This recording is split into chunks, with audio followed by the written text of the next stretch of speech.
Hi there, I'm Andrea Koppel, and it's time for coffee, the podcast where you get to hear firsthand what the jobs and careers that interest you the most are really like. Hey there, Java junkies. What is up? Hope the semester is going well for you and that you're taking the classes that most interest you and not taking them because you think that's what's going to make your parents happy. I want to make sure you're taking what makes you happy. And if you're a regular junkie, and I hope you've picked up on one of the big themes that's crossing so many of the interviews I've done, that is that it really doesn't matter what your major is in school or frankly where you go to school. What matters the most is that you learn to communicate well in writing and in how you express yourself verbally, and that you learn to think critically. And this is the clincher, folks. You need to learn what you're good at and what you like. That, my friends, is what your college experience should be about. And as we heard recently from life coach Lauren Zander in episode 40, you should also be taking advantage of your time at college to make friends with bright and interesting people. That means other students and other professors at your school. Well, my next guest is one of those professors that students at George Washington University in particular need to be getting to know, because he is that awesome. But before I formally introduce you to him, I want to make sure that you've subscribed to the Java Junkies newsletter, the Java Junkies Journal. That's our weekly update that we send out first thing Monday morning to tell Java Junkies what episodes we're going to be dropping that week. And remember, we drop 5 episodes a week, so it is a great resource to have that intel in one place. Just head over to the Time for Coffee website. That's time, the number 4 coffee, and sign up.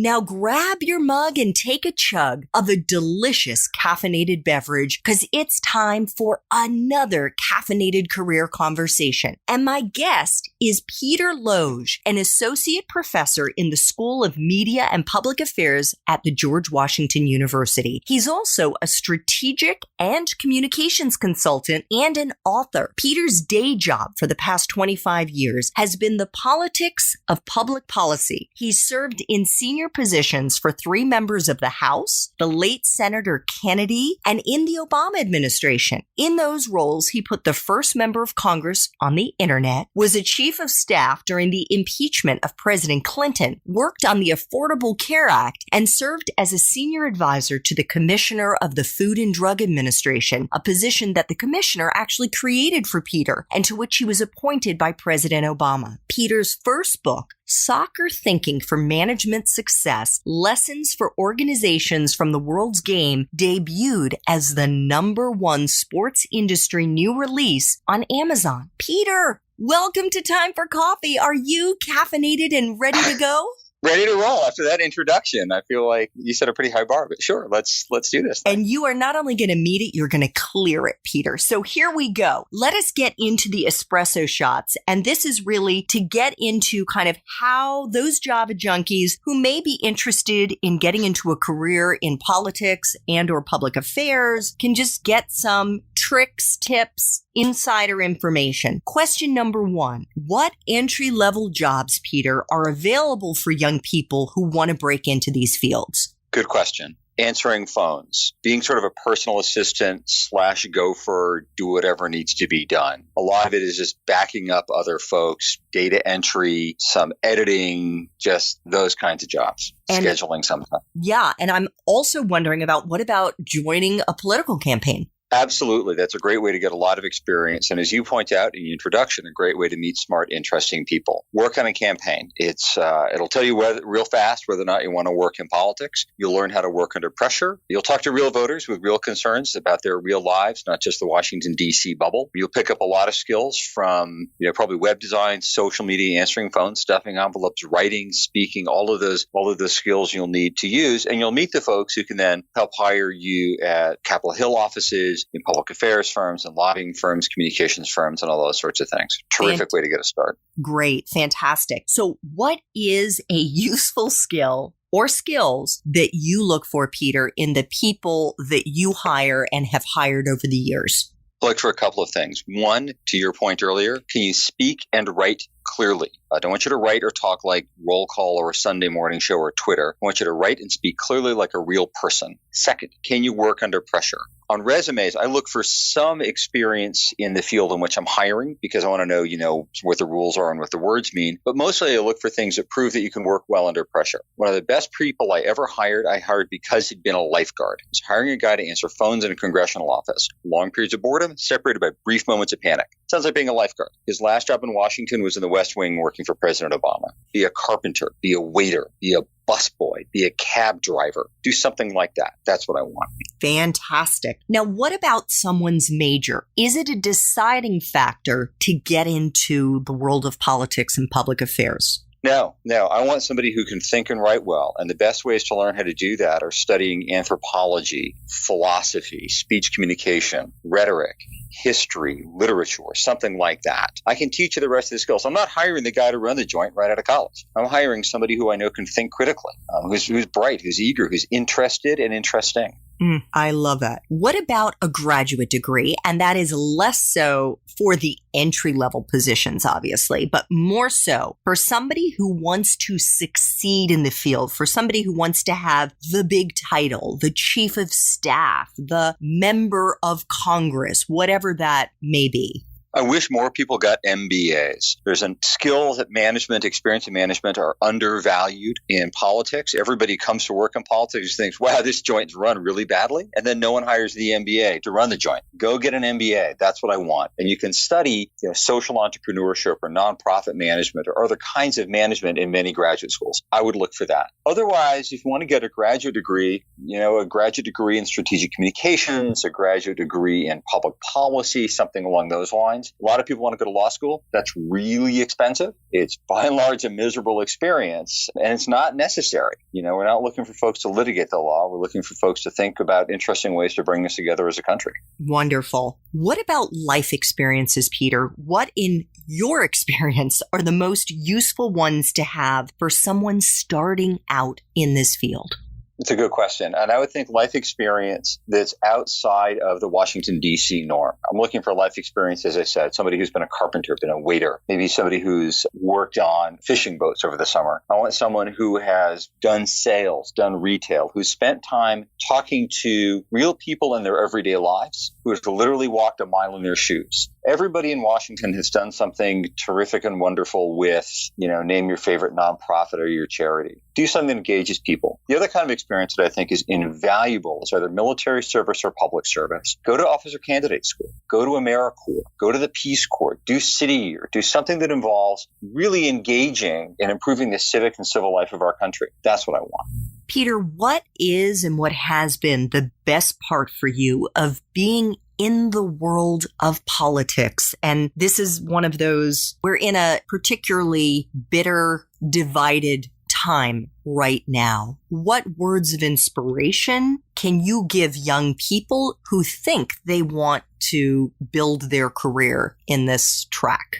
To quote President Clinton, who is almost certainly quoting somebody else, there's nothing wrong with America that can't be fixed by what's right with America. I believe deeply in the institution of Congress. I believe deeply in the promise of our Bill of Rights, of our Constitution, of what America could be. We are moving towards a more perfect union. We're not there. We feel further away today than we did 2 years ago, but I worked with the last guy, so I'm expected to say that. America can be an amazing, wonderful place in which we are all moving together to improve the quality of lives of all of us, to improve everybody's access to education, to happiness, to stability, to achieve what they want to be. But that's going to take all of us working together to do it. And I think that in America, we can. So, Peter, my next question is the flip side of that. And I suppose since your current job is an associate professor at GW, I should be asking you about what is the part of your current job, hello students, let's pay attention, that sucks the most? Grading. It's worse for students who have to take exams and write papers, but faculty don't like it either. My advice to students, who are about to be graded, talk to your professor ahead of time. Shoot your professors an idea for an essay or a rough draft or anything. They want to read good papers. They want to grade good exams. It's more fun and it's easier. And if you can make your professor's life more fun and easier, you will do better. I think that is fantastic advice. And my next question is actually on advice, but it's about career advice. What is the best career advice, Peter, that you've ever gotten? That is a tough question. It's not directly career advice, but it's helped me tremendously in my career. And that's from my dad. So the worst thing you can do is fail. At the time, I thought, well, thanks for the pep talk there, Skippy. That's not much. But if you think about, okay, if I fail, if I move to Washington and I try to get a job on the Hill and I spend 6 months and all I'm doing is tending bar and playing kickball, and that's like the absolute worst that can happen, that's not so bad. If failure looks like meeting people, cool. That's kind of a win. Give it a shot. What have you got to lose? I think failing is the best thing that can happen to you. There's a whole industry that thrives on learning from failure, and there's a lot to be said for that. If you fail and you fall on the ground and it sucks and you self-pity and you binge watch something for a weekend, great. Then figure out what went wrong, what you could have done differently. Was it just bad luck? Was it bad timing? Did you say or do the wrong thing? Did you try the wrong angle? Then give it another shot. In the book, and we're going to talk about later, but Mary Harvey, who is the goalkeeper on the Women's World Cup winning team, first woman to win the World Cup as a goalkeeper, told me that I can't recall a single thing I learned from winning. Yeah, exactly. Yeah, we're going to be getting into the book in our main Time for Coffee interview, but we'll obviously have the book linked in our show notes for this Espresso Shot episode. So, Peter, what movies, if any, and I include sort of Netflix, Hulu, Amazon shows, or fiction books, do you think accurately depict the world of politics? Veep. I love that show. It's a great show, and you watch it. I've watched it and think, well, I've had some of those conversations. They're pretty good people trying to do the best they can. And real people have the best of intentions. They have good ideas about where they want the country to go. And they've also got egos and insecurities, and they've got good days and they've got bad days and all of that. Veep is about as spot on as it gets. My favorite is an obscure documentary called Feed by the 1991 or 92 presidential primaries. And it's when local broadcast stations or local TV stations are bouncing feed up to satellites and waiting for it to be pulled down by somebody else in the station. It's live, right? And so this stuff is sort of out there. This group of filmmakers pulled a bunch of raw feed, and it was Democratic primary candidates and then the incumbent, President Bush Sr., before they went on the air. Oh, and so you had amazing. Bill Clinton practicing his smile. President Bush impersonating Dana Carvey impersonating President Bush. It was Jerry Brown screaming at interns, Tom Harkin in the snowy field trying desperately to talk about healthcare. It's fantastic. It's almost like you could imagine if somebody were filming you in the morning when you're brushing your teeth and, for women or guys who like to wear makeup, putting that on and the faces that we make. And, that is fantastic. So final espresso shot, Peter. What would Java junkies be surprised to learn about the world of politics? That it's mostly full of good people doing the best they can for the best of the country. And it doesn't always work, and it can seem venal and awful and mean on television, but everybody comes to Washington because they want to change the world. We don't always agree with each other about how we want the world to be changed, but nobody comes to Washington to get rich and famous.